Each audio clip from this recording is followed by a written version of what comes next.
साथियों, सबसे पहले तो आप सब इस प्रेस वार्ता के लिए आए हैं, इसके लिए आपका बहुत बहुत धन्यवाद। जैसा कि आपको विनीत जी ने बताया, आज हम लोग एक बहुत ही गंभीर और संवेदनशील विषय पे यह प्रेस वार्ता कर रहे हैं। आप में से बहुत सारे साथियों को यह जानकारी मिली होगी कि रूस में 20 नौजवानों को, भारतीय नौजवानों को बंधक बना करके रखा गया है। बंधक क्यों बना करके रखा गया है? क्योंकि हमारे देश में युवाओं के लिए मृतकाल चल रहा है। देश में तो नौजवानों के लिए मृतकाल चल ही रहा था। जिन नौजवानों को रोजगार नहीं मिल रहा है, अब विदेशों में भी भारतीय नौजवानों के लिए मृतकाल शुरू हो गया है। रोजगार के बड़े बड़े दावे किए गए। सरकार ने कहा कि हम हर साल 2 करोड़ नौकरी देंगे। अगर हर साल देश में 2 करोड़ नौकरी दी जाती तो शायद ये स्थिति पैदा नहीं होती। आप जानते हैं कि रूस के पास परमानेंट आर्मी नहीं है, ठेके पर आर्मी है। हमारे देश में भी जो है ठेके पर अग्निपथ योजना लाई गई है, ठेके पे जवानों को बहाल किया जाएगा और वहां पर जबरदस्ती भारतीय नौजवानों को एक तरीके से बंधक बना करके रखा गया है। उसमें से सिविलियन वर्क में गुजरात का एक नौजवान, नोट कीजिएगा, गुजरात मॉडल, गुजरात का एक नौजवान, उसकी दुखद मौत हो गई है। और इस संवेदनशील विषय पर चारों तरफ चुप्पी है। होता है ना कि मोबाइल में एक वाइब्रेशन मोड होता है और एक साइलेंट मोड होता है। तो जब प्रचार की बात आती है, फोटो ऑप का बात आता है, तो प्रचार मंत्री सक्रिय हो जाते हैं, वाइब्रेशन मोड ऑन हो जाता है। और देश से जुड़ा हुआ कोई विषय हो, नौजवान से जुड़ा हुआ कोई विषय हो, तो साइलेंट मोड पे चले जाते हैं। ये कितनी गंभीर विषय है कि देश में अगर देश के नौजवान अपने देश के लिए शहादत दे रहे हैं, जान दे रहे हैं, तो यह बात समझ में आती है कि यह देशभक्ति है। राष्ट्र के लिए जो है आप अपनी जान दे रहे हैं। दूसरे देश की लड़ाई में, दूसरे देश के वार में भारतीय नौजवानों को क्यों जाना पड़ रहा है?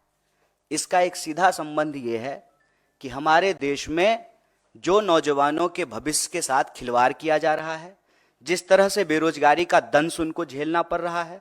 और आप सब जानते हैं कि पिछले 10 साल में बेरोजगारी दर लगभग दोगुनी हो गई है।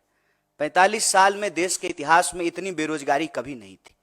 लाखों पद केंद्रीय विभागों में खाली हैं और सरकारी जो क्षेत्र हैं, राज्य सरकार के अधीन जो आते हैं, उसकी तो हालत आप सब देख ही रहे हैं कि क्या हो रहा है।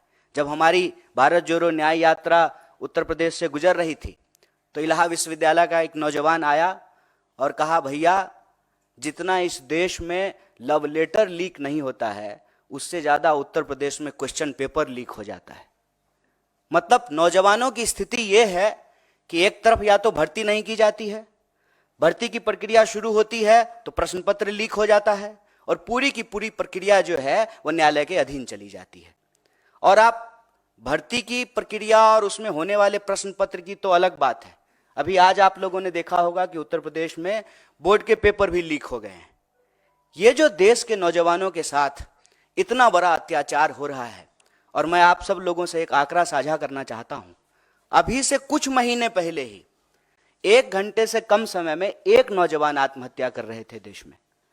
अभी का आंकड़ा यह है कि 1 घंटे से कम समय में 2 नौजवान आत्महत्या कर रहे हैं। मतलब देश में रोजगार नहीं मिलेगा तो देश में आत्महत्या करने की स्थिति है। और रोजगार पाने के उद्देश्य से वॉर जोन में जाकर के, युद्ध क्षेत्र में, दूसरे देश की सेना में जबरदस्ती जो है बंधक बना करके नौकरी करवाने की स्थिति पैदा की गई है। और आप सब लोगों ने ये न्यूज भी शायद देखा होगा, अखबार के किसी कोने में आखिरी पृष्ठ पे होगा कि एक न्यूज और चली थी कि इजराइल में लेबर नहीं मिल रहा है इजराइल को, इसीलिए बहुत सारे माफिया देश में सक्रिय हो गए हैं अलग अलग राज्यों में। और जो हमारे देश के नौजवान हैं उनको एक तरीके से उनकी मजबूरी का फायदा उठा करके, और एक कहावत आप लोगों ने सुना होगा, मरता क्या ना करता, बहला फुसला करके, सपने दिखा करके कि विदेश में आपको नौकरी मिल रही है, देश के नौजवानों के साथ, उनके भविष्य के साथ खिलवाड़ किया जा रहा है। और इसी कड़ी में मैं एक बात और आपको जोड़ दूं, अपने बच्चों को, उनके भविष्य को बेहतर बनाने के लिए सपना देखने वाले जो माँ बाप हैं, पेट काट करके अपने बच्चों को पढ़ने के लिए बाहर भेजते हैं। और आए दिन यह खबर सुनने को मिलती है, फिर से अखबार के किसी आखिरी कोने में, कि कभी अमेरिका में जो है किसी नौजवान को किसी यूनिवर्सिटी में मार दिया गया है, भारतीय नौजवान को, कभी ऑस्ट्रेलिया में मार दिया गया है, कभी यूरोप के किसी कोने में मार दिया गया है। और इन सब के बीच दावा क्या किया जाता है? विश्व गुरु का। विश्व गुरु नहीं है गुरु, आप पक्का से ना विश्व गुरु हैं, और आप इस देश के नौजवानों के भविष्य में जहर घोल रहे हैं। और जिस तरह से देश में और विदेश में भारतीय नौजवानों की जान ली जा रही है, यह अपने आप में बहुत दुखद, चिंताजनक और संवेदनशील बात है। इसीलिए हमारा यह कहना है कि देश में तो नौजवानों के लिए मृतकाल चल ही रहा था, अब विदेश में भी भारतीय नौजवानों के लिए मृतकाल चल रहा है। इसी विषय पे आप सबसे बातचीत के लिए हम साथी यहाँ उपस्थित हुए हैं। आप सब लोगों ने धैर्यपूर्वक अपनी बात सुनी, बहुत बहुत धन्यवाद। और इस संबंध में जो भी आपके प्रश्न होंगे उसका हम यथासंभव उत्तर देने का प्रयास करेंगे। बहुत बहुत धन्यवाद। आपसे अनुरोध है कि इसी इशू पे जो भी प्रश्न है पूछिए, बहुत ज्वलंत मुद्दा है आपके प्रश्न का। रूस में जो आप बता रहे हैं 20 भारतीय नौजवानों को बंधक बनाया हुआ, क्या ये भी कॉन्ट्रैक्ट आर्मी में ही है वहां पर जहां पर बंधक बनाया हुआ है? इसमें थोड़ा सा विस्तार से बताइए। देखिए, इसको हम लोग, इसके दो पहलू हैं। पहला तो कोई अपना घर बार छोड़ करके कहीं और काम करने के लिए क्यों जाता है, जब आपको अपने घर बार में रोजगार नहीं मिलता है। जैसे मैं बिहार से हूँ सर, हम लोगों को पढ़ने के लिए, इलाज कराने के लिए, हनीमून मनाने के लिए, काम करने के लिए, हर चीज के लिए बाहर जाना पड़ता है। क्यों? क्योंकि हमारे राज्य में अवसर नहीं है, ये सच बात है। वरना अपना घर बार छोड़ करके क्यों आएगा कोई? पंजाब का कोई व्यक्ति तो बिहार में जाकर के धान काट नहीं रहा है, बिहार का ही लोग जाकर के काट रहा है। तो पहला मसला ये है कि अपने देश में, इस देश के नौजवानों के लिए रोजगार नहीं है, ये सबसे प्रमुख बात है। दूसरा, फिर मरता क्या ना करता, जो काम मिल जाए सर। यही हमारी यूनिवर्सिटी के पीछे जो है बहुत सारी एम्बेसी है, लोग जो है रात को 2 बजे से लाइन लगाते हैं वीजा लगवाने के लिए। 2 बजे से 8.5 लाख लोगों ने जो है इंडियन पासपोर्ट छोड़ दिया है। कहते हैं कि जो है विश्व में डंका बज रहा है, 8.5 लाख लोगों ने जो है इंडियन पासपोर्ट छोड़ दिया है। फिर जहां जो काम मिल जाए, और ठेके पे बाहर में आर्मी में भर्ती की जाती है। हमारे देश में नहीं की जाती थी, अब की जाएगी, अभी इसकी शुरुआत हो गई है, तो की ही जाती है। इजराइल का मामला अलग है, इजराइल में आर्मी में नहीं, दूसरे काम के लिए, डिफेंस से रिलेटेड नहीं बल्कि और दूसरे सिविलियन काम के लिए जो है भारतीय नौजवानों को अलग अलग कंपनियां जो है देश के अलग अलग शहरों में सक्रिय है। किसी ना किसी कोने में जो है तुरंत आइए, मिनटों में वीजा पाइए के विज्ञापन के साथ जो है दुकान खुले हुए हैं। और भारतीय नौजवान जो है उसमें किसी तरीके से चाहते हैं कि हमको देश में कोई अवसर मिल नहीं रहा है, तो विदेश में कोई अवसर मिल जाए, वो उसके तहत जो है बाहर चले जाते हैं। और वहां जाकर के जब उनके साथ कुछ बुरा होता है, वो फंस जाते हैं, तो उसकी कोई जिम्मेवारी नहीं है, उसकी कोई अकाउंटेबिलिटी नहीं है।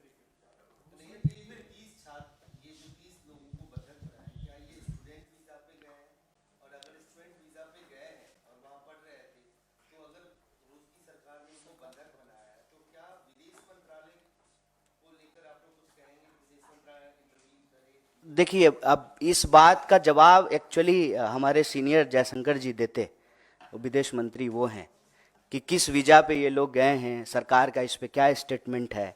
हम तो जो है इस देश का जिम्मेदार विपक्ष होने के नाते सरकार से यही सवाल कर रहे हैं कि भारत का कोई भी नागरिक दुनिया के किसी हिस्से में अगर मुश्किल में है, तो उसको उस मुश्किल से निकालना सरकार की जिम्मेवारी है। और हम आपको याद दिला दें, यही प्रचार भी तो किया गया था।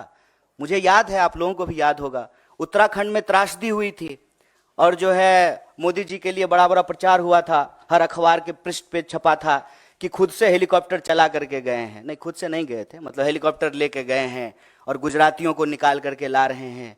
दुनिया के किसी कोने में कोई गुजराती को कुछ हो जाए तो मोदी जी पर्सनली जो है उसकी मदद करते हैं। तो हम बस उनको याद दिला रहे हैं कि जो है आपका ये गुण कहाँ है, हम देखना चाहते हैं। हम चाहते हैं कि देश के बाहर जो भारतीय नौजवानों के साथ देश के अंदर जो परिस्थिति है जिसके चलते उनको विदेश जाना पड़ रहा है, तो उनके साथ अगर कुछ बुरा हो रहा है तो सरकार इसकी जिम्मेवारी ले। ये तो सरकार बताए कि कैसे गए हैं, किस माध्यम से गए हैं, स्टूडेंट वीजा पे गए हैं कि वर्क वीजा पे गए हैं कि टूरिस्ट वीजा पे गए हैं, वीजा का कैटेगरी का है, H1N1 कौन सा वीजा लेकर के गए हैं, ये तो सरकार बताएगी। हम कैसे बता सकते हैं, हम तो विदेश मंत्री हैं नहीं। बेरोजगारी का आलम यह है कि अब तक की सबसे उच्चतम स्तर पे है। सरकार की तरफ से कल आंकड़ा भी ये सामने आया कि जीडीपी ग्रोथ जो है वो 8.4% हो गई है। क्या कहेंगे आप?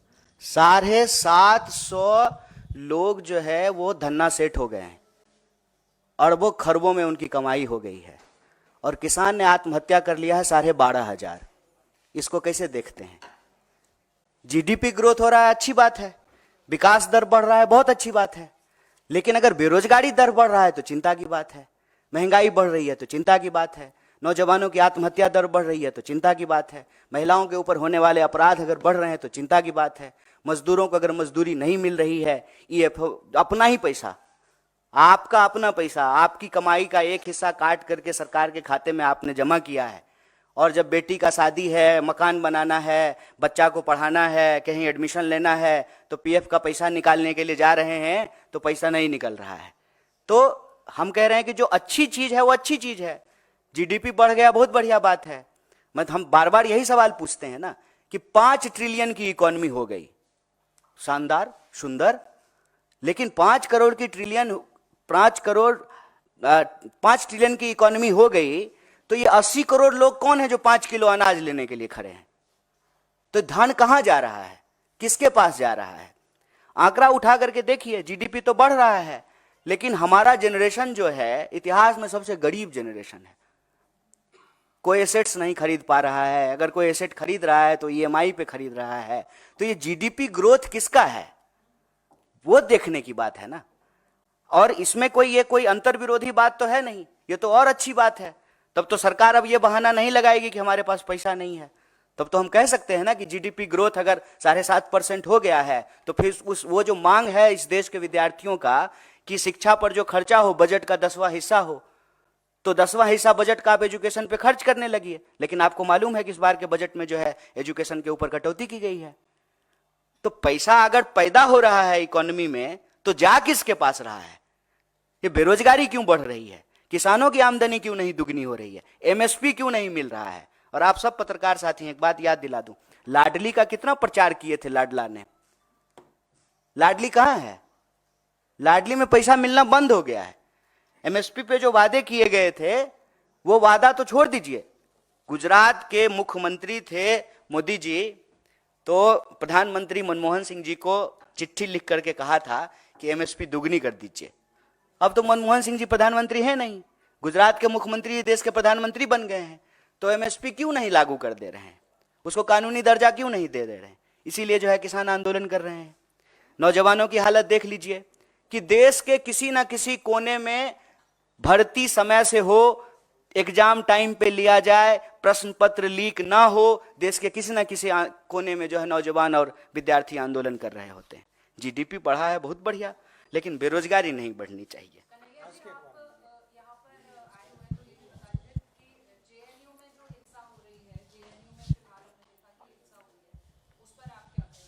तो हिंसा कहीं भी हो, बीएचयू में हो कि जेएनयू में हो कि एएमयू में हो, हिंसा अच्छी बात नहीं है, किसी को भी हिंसा नहीं करनी चाहिए।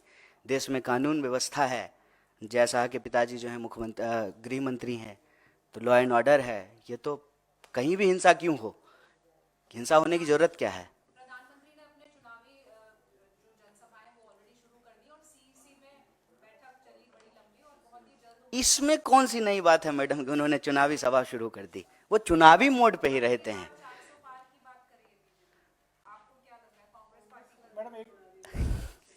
एक बात बताइए, अब की बार 400 पार अगर हो जाता तो एन केन प्रकारेण किसी को भी, आपको मालूम है बीजेपी ने आज किसको उड़ीसा में ज्वाइन कराया है? एक बीजेडी का एमएलए जो भाजपा कार्यकर्ताओं के ऊपर गाड़ी चढ़ा दिया, एक तो मुझे नहीं मालूम कि आजकल के नेताओं को गाड़ी चढ़ाने का क्या शौक है। वो टेनी जी का बेटा किसानों पे गाड़ी चढ़ा दिया था। तो ये बीजेडी का जो नेता है वो बीजेपी के कार्यकर्ताओं पे, जो है प्रधानमंत्री जी चुनावी सभाओं में जाकर के कहते हैं कि भाजपा कार्यकर्ताओं की पार्टी है। उनके कार्यकर्ता के ऊपर जो गाड़ी चढ़ा दिया उसको ज्वाइन करा लिया है। क्यों? 400 पार को लेकर के इतना कॉन्फिडेंट होते तो किसी भी स्तर पे जाकर के समझौता करते।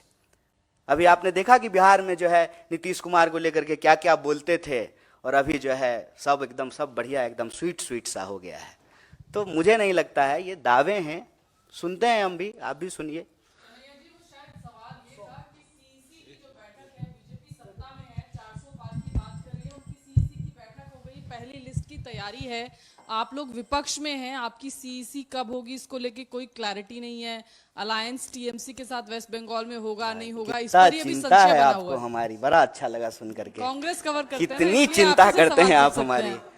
बहुत बहुत अच्छा लगा। आप लोग कितना चिंतित हैं हम लोगों के लिए, बहुत अच्छा लगा, बहुत धन्यवाद।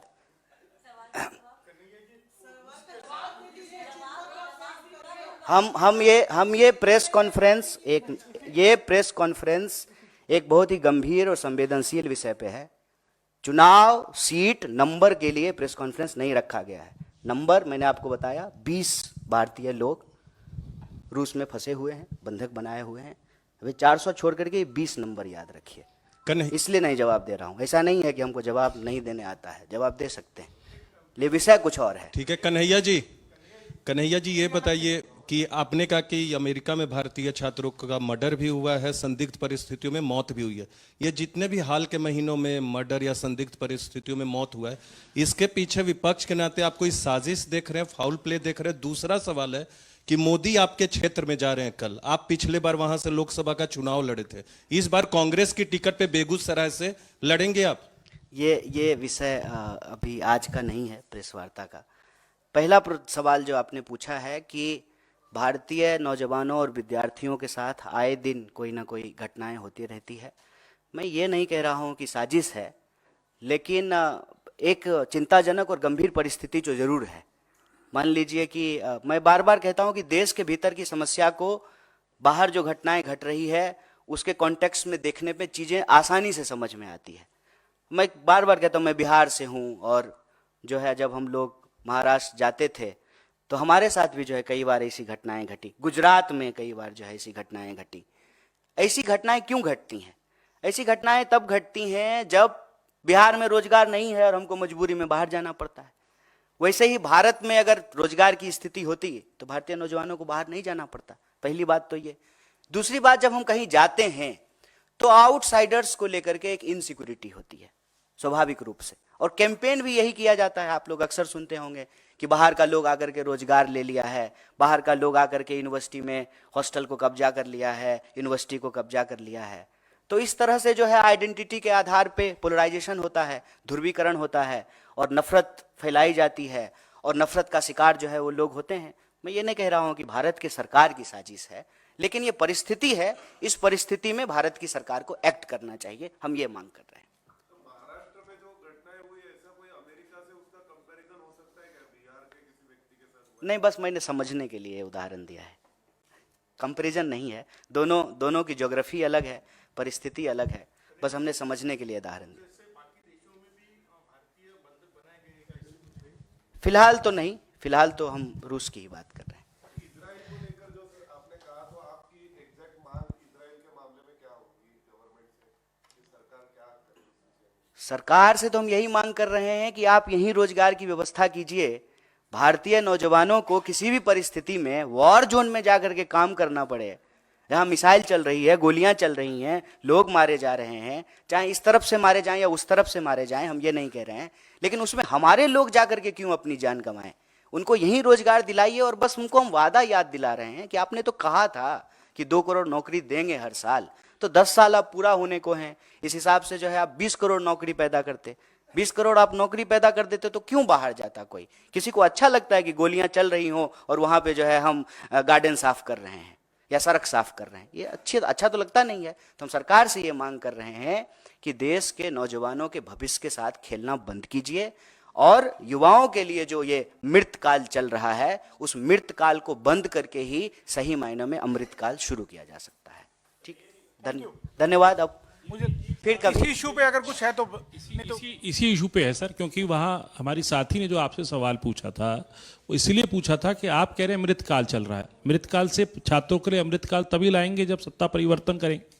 आप विपक्ष हैं तो आप क्या तैयारी कर रहे हैं इस सत्ता परिवर्तन के लिए, इसीलिए उन्होंने पूछा था। दूसरे स्पोक्स पर्सन आकर के प्रेस कॉन्फ्रेंस करेंगे।